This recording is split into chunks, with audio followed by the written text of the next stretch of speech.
To all of you. इस 8.6 exercise के दो क्वेश्चन और करता हूं मैं जो प्रॉब्लम्स हैं।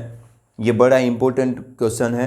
Find the shortest distance between the two curve x minus Y plus one equal to zero and x is equal to y square. इसके लिए आप पहले एक पॉइंट नोट बना करके लिख लेंगे, याद रखेंगे आप इस कॉन्सेप्ट को। Shortest distance between two curve is always lies along their common normal, along their common normal। दो कर्व की बीच की जो शॉर्टेस्ट डिस्टेंस होती है दो कर्व के बीच की, वो हमेशा उन दोनों कर्व के कॉमन नॉर्मल के अलोंग लाई करती है। ठीक है, अब आपने इस बात का पता है आपको कि किसी भी कर्व का नॉर्मल क्या होता है। जैसे ये आपके पास कोई भी एक कर्व है, इस कर्व को ये लाइन टच करती है, मतलब ये टेंजेंट है, तो कर्व की टेंजेंट पे एक ऐसी परपेंडिकुलर लाइन जो कर्व के टेंजेंट का जो पॉइंट ऑफ कांटेक्ट है ना, मतलब टेंजेंट ने जहां कर्व को टच किया है उस पॉइंट पर जो लाइन टेंजेंट पे परपेंडिकुलर होगी।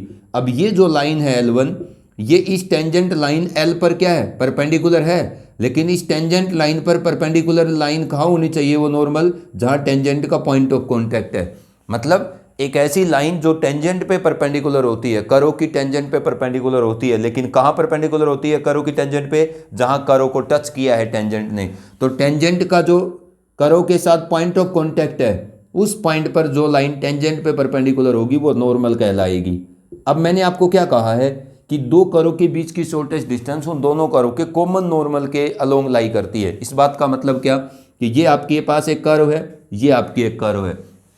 ठीक है, अब इन दोनों कर्व का कॉमन नॉर्मल, ये इस कर्व का टेंजेंट है, ये इस कर्व का टेंजेंट है, तो दोनों कर्व के जो टेंजेंट है ना उनके पॉइंट ऑफ कांटेक्ट पे एक ऐसी लाइन जो दोनों टेंजेंट पे परपेंडिकुलर हो, मतलब एक ऐसी लाइन जो इस कर्व का जो टेंजेंट है उसके पॉइंट ऑफ कांटेक्ट पे भी परपेंडिकुलर होगी, वो इसका नॉर्मल हो जाएगी। और वही लाइन अगर ऊपर वाली कर्व का जो टेंजेंट है उसके पॉइंट ऑफ कांटेक्ट पे परपेंडिकुलर होगी तो ऊपर वाले का भी नॉर्मल हो जाएगी। तो ये आपके पास दोनों कर्व का कॉमन नॉर्मल है। क्यों? क्योंकि अगर ये लाइन पी क्यू इस क्यू पॉइंट पर भी परपेंडिकुलर है, अगर ये पी क्यू क्यू पे परपेंडिकुलर है तो नीचे वाली कर्व का जो टेंजेंट है उसके पॉइंट ऑफ कांटेक्ट पे परपेंडिकुलर होगी, वो नीचे वाली की नॉर्मल। अगर यही लाइन साइमल्टेनियसली ऊपर वाली टेंजेंट के भी पॉइंट ऑफ कांटेक्ट के कोरस्पोंडिंग उस पे परपेंडिकुलर है तो ये ऊपर वाली कर्व का भी नॉर्मल है। तो जो लाइन नीचे वाली कर्व के टेंजेंट के पॉइंट ऑफ कांटेक्ट पे भी परपेंडिकुलर हो और साथ साथ है ऊपर वाली कर्व के टेंजेंट के पॉइंट ऑफ कांटेक्ट के कोरस्पोंडिंग उस टेंजेंट पे परपेंडिकुलर हो, वो क्या कहलाएगी, दोनों कर्व का कॉमन नॉर्मल। अब ये आपके पास दोनों कर्व का क्या है, कॉमन नॉर्मल है। क्यों? क्योंकि ये दोनों कर्व के टेंजेंट्स पर साइमल्टेनियसली उनके पॉइंट ऑफ कांटेक्ट के कोरस्पोंडिंग परपेंडिकुलर है। अब ये जो आपके पास दोनों कर्व की कॉमन नॉर्मल है, ठीक है, इस कॉमन नॉर्मल के जो पॉइंट ऑफ इंटरसेक्शन है दोनों कर्व के साथ P Q, P and Q, ये जो पी क्यू आपके पास है इसका मॉडुलस, मतलब this P Q distance is known as the shortest distance. यही आपकी दोनों कर्व की क्या है, शॉर्टेस्ट डिस्टेंस है। अब इसको हमें कैलकुलेट करना सीखना होगा। अब यहाँ पर एक कर्व आपकी लाइन है और दूसरी कर्व आप जानते हो Y square is equal to 4ax। तो देखो इन दोनों कर्व के बीच की शॉर्टेस्ट डिस्टेंस मैं कैसे अप्लाई करके कैलकुलेट करता हूँ। ये एक तो लाइन है आपकी स्ट्रेट लाइन, इसकी इक्वेशन आपको given x minus Y plus one is equal to zero. ठीक है, एक आपका कर्व है, ये आपका x is equal to Y square curve है। इन दोनों के बीच की शॉर्टेस्ट डिस्टेंस कैलकुलेट करनी है, दोनों के कॉमन नॉर्मल के अलोंग लाई करेगी। कॉमन नॉर्मल बनाओ दोनों कर्व का।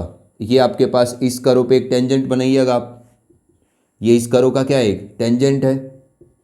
ठीक है, अब इस कर्व के टेंजेंट का ये पॉइंट ऑफ कांटेक्ट है, तो इस कर्व का अगर ये टेंजेंट का पॉइंट ऑफ कांटेक्ट है तो टेंजेंट पे जो लाइन परपेंडिकुलर आएगी पॉइंट ऑफ कांटेक्ट के कोरस्पोंडिंग वो इसका नॉर्मल होगी। ठीक है ना, हम कॉमन नॉर्मल बनाएंगे ना, तो इस कर्व के ऊपर टेंजेंट डाला, टेंजेंट पे जो पॉइंट ऑफ कांटेक्ट, टेंजेंट का जो पॉइंट ऑफ कांटेक्ट है उस पर जो लाइन परपेंडिकुलर आएगी वो इसका नॉर्मल होगी। और अगर वो नॉर्मल ऊपर वाली का भी है तो ऊपर वाली के साथ भी परपेंडिकुलर होगी। अब ऊपर वाला कर्व तो है नहीं, तो लाइन के ऊपर कोई लाइन परपेंडिकुलर होगी वो उसके नॉर्मल होगी। किसी लाइन का नॉर्मल क्या होता है, जो उस लाइन पर परपेंडिकुलर हो। अब ये लाइन दोनों करो का क्या है, कॉमन नॉर्मल है। क्यों? क्योंकि ये लाइन नीचे वाली करो के टेंजेंट का जो पॉइंट ऑफ कांटेक्ट है उस पे परपेंडिकुलर है, तो नीचे वाली करो का नॉर्मल होगी। अगर यही लाइन ऊपर वाली करो के ऊपर भी परपेंडिकुलर है, क्योंकि ऊपर वाली करो लाइन है, तो लाइन का नॉर्मल क्या होगा, जो लाइन पर परपेंडिकुलर होगा। तो ये लाइन ऊपर वाली लाइन पे परपेंडिकुलर है, तो ऊपर वाली लाइन का भी नॉर्मल है। नीचे वाली करो है, उसके पॉइंट ऑफ कांटेक्ट के कोरस्पॉन्डिंग जो टेंजेंट का उसका पॉइंट ऑफ कांटेक्ट है उस पे परपेंडिकुलर है, तो नीचे वाली करो का भी नॉर्मल है। ठीक है, तो दोनों करो का कॉमन नॉर्मल है। ये आपके पास जो पी क्यू है ये निकालना चाहते हैं। This P Q is the shortest distance, मतलब दोनों करो का जो कॉमन नॉर्मल है उस कॉमन नॉर्मल के दोनों पॉइंट ऑफ इंटरसेक्शन जो भी हैं, अब ये कॉमन नॉर्मल है ना दोनों करो का, इस कॉमन नॉर्मल के दोनों करो के साथ जो पॉइंट ऑफ इंटरसेक्शन है दोनों करो के साथ, इनके बीच का डिस्टेंस ही शॉर्टेस्ट डिस्टेंस है। अब इसको कैलकुलेट करना चाहेंगे हम पी क्यू को, तो पी और क्यू पॉइंट के कोऑर्डिनेट चाहिए, क्यू के कोऑर्डिनेट नहीं चाहिए हमें। पी पॉइंट के कोऑर्डिनेट मान लो एच एंड के, मैं क्यू पॉइंट के कोऑर्डिनेट नहीं चाहता। क्यों? क्योंकि ये जो लाइन है ना पी क्यू, ये इस लाइन पर परपेंडिकुलर है आपकी। ठीक है, अगर मैं पी पॉइंट के कोऑर्डिनेट निकाल लेता हूं किसके ऊपर, दिस डिस्टेंस के मिनिमा के ऊपर, तो आपके पास पी से लेकर इस लाइन तक की जो परपेंडिकुलर डिस्टेंस होगी वही आपकी पी क्यू डिस्टेंस होगी। इसके अंदर दो रास्ते इस क्वेश्चन को करने का। एक तो शॉर्टकट है, कैसे कि आप क्या करिए, इस पी पॉइंट के कोऑर्डिनेट निकाल दीजिए। अगर ये आपका कॉमन नॉर्मल है, पी पे परपेंडिकुलर है, लाइन पर भी परपेंडिकुलर है, तो देखो इस टेंजेंट का स्लोप मैं आपको जो करो की इक्वेशन गिवन है Y square is equal to X, इससे आप क्या कर लो, इस टेंजेंट का स्लोप निकाल लो, 2y dy by D X is equal to 1। ठीक है, तो dy by D X is equal to 1/2y। आप p पॉइंट पर इस करो के डेरिवेटिव की वैल्यू निकालो, कितना आएगा 1/2। p पॉइंट का x कोऑर्डिनेट है चाहे y कोऑर्डिनेट के है, तो 1/2 के। ये किसका स्लोप है, इस p पॉइंट पर जो करो पे टेंजेंट डाला उसका स्लोप है। इससे आप क्या करो, स्लोप ऑफ द नॉर्मल निकाल लीजिए। नॉर्मल का स्लोप क्या होगा, -1 by slope of tangent. Normal का स्लोप क्या होता है, टेंजेंट का स्लोप का नेगेटिव साइन के साथ रेसिप्रोकल, माइनस का 1/2 के, नहीं माइनस का 2 के। ये किसका स्लोप आ गया, किसका स्लोप आ गया है, नॉर्मल का। अगर इस लाइन का स्लोप आ गया है, नॉर्मल का स्लोप आ गया है माइनस का 2 के, तो ये जो नॉर्मल है आपकी दोनों कर्व की कॉमन नॉर्मल, ये नॉर्मल वाली लाइन ऊपर वाली लाइन के साथ क्या है, परपेंडिकुलर। तो इस लाइन का स्लोप कितना है, y is equal to m x plus c में कन्वर्ट करो, तो इसका स्लोप कितना है 1। तो लाइन का स्लोप 1 है और नॉर्मल का स्लोप -2 के है। दोनों नॉर्मल और लाइन परपेंडिकुलर हैं, तो स्लोप की प्रोडक्ट -1 होगी।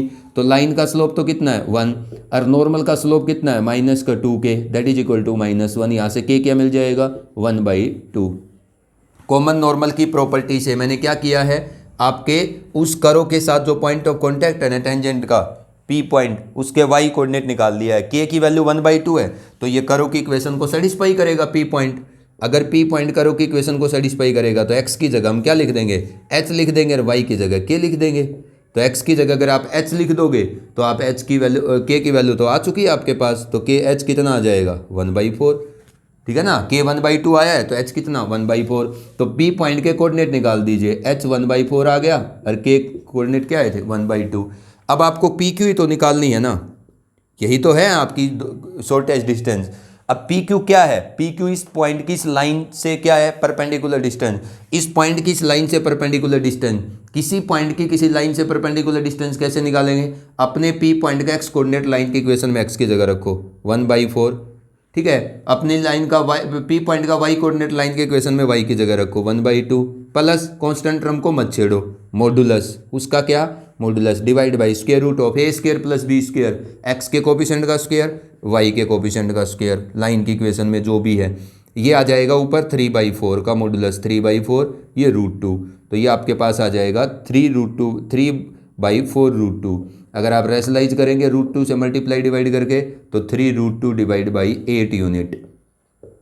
ये मैंने टेंजेंट और नॉर्मल के कॉन्सेप्ट से ही आपकी इस करो की और इस करो के बीच की शॉर्टेस्ट डिस्टेंस कैलकुलेट कर दी है। ये एक तरीका है। अगर आप मैक्सिमम मिनिमा अप्लाई करना चाहते हो तो आप पी पॉइंट के कोऑर्डिनेट मान लो और आप इस पी क्यू डिस्टेंस का क्या निकाल लो, मिनिमा निकाल लो। पहले पी क्यू डिस्टेंस का फंक्शन बनाओ एक वेरिएबल में एच की जगह के स्क्वायर लिख देना, एच और के का रिलेशन है। तो पी पॉइंट की इस लाइन से जो परपेंडिकुलर डिस्टेंस आएगी वो एच के का फंक्शन होगा, उसमें एच की जगह के स्क्वायर लिख देना, के में आ जाएगा। उसका फर्स्ट डेरिवेटिव जीरो करोगे ना तो के की वैल्यू 1/2 और उस पर सेकंड डेरिवेटिव क्या आएगा पॉजिटिव, वो मिनिमा का कंडीशन होगा। के की वैल्यू 1/2 अगर मिनिमा का कंडीशन है तो एच 1/4 आएगा। तो आप फिर भी आप अपनी P Q distance minimum distance निकाल सकते हो। ये दो तरीके से पॉसिबल है, ठीक है। ये मैंने आपको टेंजेंट नॉर्मल से कर दिया, किसी भी से कर देना, कोई दिक्कत नहीं आएगी, ठीक है। इस कंसेप्ट को दिमाग में रखना। आप दो करो के बीच की शॉर्टेस्ट डिस्टेंस उन दोनों करो के कॉमन नॉर्मल के अलोंग लाई करती है।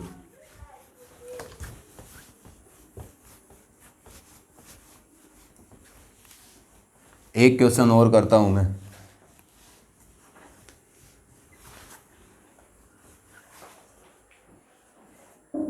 देखो एक क्वेश्चन गिवन है, इसके अंदर आसान है ये वैसे। Two sides of a triangle have length A and B, angle between them is theta. ये क्वेश्चन नंबर 11 है, किसी बच्चे की प्रॉब्लम है। The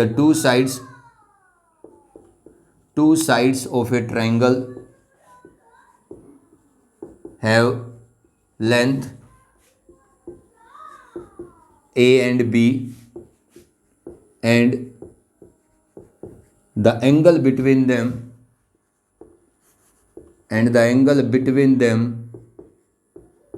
is theta. और दोनों लाइन साइड के बीच का एंगल थीटा है।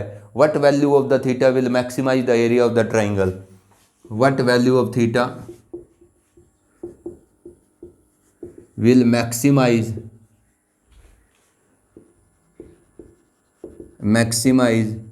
The area of the triangle also find that maximum area। वो मैक्सिमम एरिया भी पूछ रहा है, समझिएगा आप इस क्वेश्चन को। देखो पहले तो आपको ये चीज़ पता हो कि हम एक ट्राइंगल का एरिया का फॉर्मूला जानते हैं जब आपको एक ट्राइंगल की दो साइड की लेंथ पता हो और उनके बीच वाला एंगल पता हो, उसके फॉर्मूले पता है। देखो आपने सॉल्यूशन ऑफ ट्राइंगल में पढ़ा होगा +1 के अंदर। देखो ये आपके पास एक ट्राइंगल है ए, मैं पहले ये फॉर्मूला बता देता हूं कैसे लिखते हैं हम। मतलब जब हमें एक ट्राइंगल की दो साइड की लेंथ पता हो और उनके बीच वाला एंगल पता हो तो हम उस ट्राइंगल के एरिया का फॉर्मूला क्या लिखते हैं। देखो मान लीजिए मेरे को इस ट्राइंगल का इस साइड की लेंथ पता है ए, इस साइड की लेंथ पता है बी और उनके बीच वाला एंगल पता है थीटा। यही है ना, ये दिमाग में आनी चाहिए ये चीज़। अगर एक ट्राइंगल की दो साइड की लेंथ पता है, बीच वाला एंगल पता है, तो उस ट्राइंगल के एरिया का फॉर्मूला हम कैसे कैलकुलेट करते हैं। देखो ये आपकी ट्राइंगल है जिसकी ए बी पता है, ए सी पता है, बीच वाला एंगल, मतलब जो दो साइड की लेंथ पता है उनके बीच वाला एंगल जब आपको गिवन होता है तो हम उस ट्राइंगल का एरिया आसानी से लिख सकते हैं। कैसे? उस एंगल की फॉर्म में। कैसे? आपको इन दो साइड की लेंथ पता है, बीच वाला एंगल पता है ना, तो जो दो एंगल बच गए इन दोनों एंगल वाले वर्टेक्स से अपोजिट साइड पर परपेंडिकुलर डाल दो। कौन से भी, चाहे बी से अपोजिट साइड पे डाल दो चाहे आप सी से डाल दो, ठीक है। एक परपेंडिकुलर ड्रॉप कर दीजिए, ये इस ट्राइंगल का किसका काम करेगा? हाइट का। सही बात है, ठीक है। अब जिस वर्टेक्स से सामने वाली साइड पे परपेंडिकुलर डाला है वो बेस का काम करेगी और वो परपेंडिकुलर की लेंथ उस ट्राइंगल का हाइट का काम करेगी। अब तुम एक बात बताओ, एक ट्राइंगल के एरिया का बेसिक फॉर्मूला क्या होता है? Half of base. अब बेस कौन है आपके परपेंडिकुलर के अकॉर्डिंग? ए सी। और हाइट कौन है? आपका परपेंडिकुलर का लेंथ। अब आपका काम है इस ए सी और बी एम को कैलकुलेट करना। कैसे? देखो मैं बी एम निकालना चाहता हूँ, ठीक है। ये पूरी लेंथ पता है, ये पूरी लेंथ पता है, तो इस थीटा में ये 90 है तो ये हाइपोटेन्यूज है, इस थीटा के लिए ये परपेंडिकुलर और ये बेस है। अगर मैं इस थीटा का साइन कैलकुलेट करता हूँ इस ट्राइंगल के अंदर तो परपेंडिकुलर बाई हाइपोटेन्यूज, एच मतलब एच लिख लो चाहे परपेंडिकुलर चाहे आप बी एम लिख लो, डिवाइड बाई हाइपोटेन्यूज ए, तो आपको बी एम मिल जाएगा ए साइन थीटा। बी एम कितना मिल जाएगा? ए साइन थीटा। अगर मैं इसी थीटा एंगल का कोस निकालता हूँ तो कोस थीटा क्या आएगा? बेस। बेस कौन है? अरे इस ट्राइंगल, इस थीटा एंगल का, इस राइट एंगल ट्राइंगल के अकॉर्डिंग बेस कौन है? ये क्या है? परपेंडिकुलर। ये क्या है? हाइपोटेन्यूज, ठीक है। अब इस राइट एंगल ट्राइंगल के अकॉर्डिंग, ये आपका जो ट्राइंगल है उसके according perpendicular by hypotenuse, base by hypotenuse, तो बेस कौन है इसका?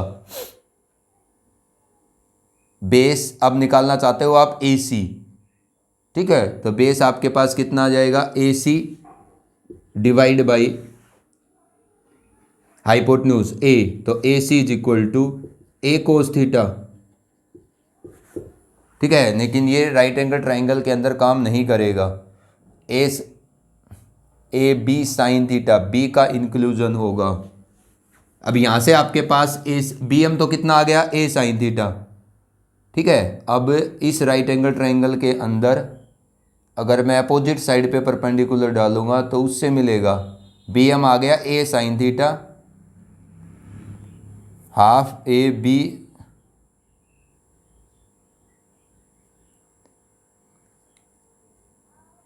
क्या हो गया। अब यहाँ से अगर इस थीटा एंगल का मैं कोस कैलकुलेट करूँगा तो इस राइट एंगल ट्राइंगल के अंदर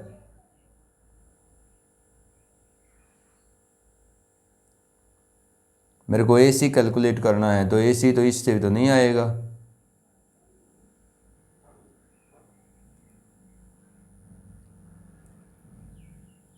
नहीं, इस मेथड से काम नहीं करेगा ये।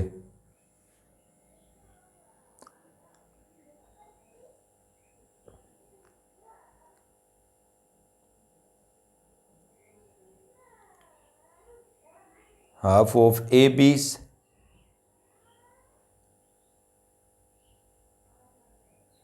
मतलब बेस की तो ये क्या कर रहे हैं हम, ठीक है। बी एम तो क्या आ गया, ए साइन थीटा, हमें बेस निकालने की जरूरत नहीं है, बेस की तो लेंथ क्या है हमें पता है, बेस कितना है इसका बी, तो ये आपके पास एरिया का फॉर्मूला आ जाता है हाफ ऑफ ए सी कितना है बी, और बी एम कितना है, बी एम तो हमने निकाल चुके हैं हम ए साइन थीटा, हमें बेस थोड़ी निकालना है। A is equal to half of A B sine of theta.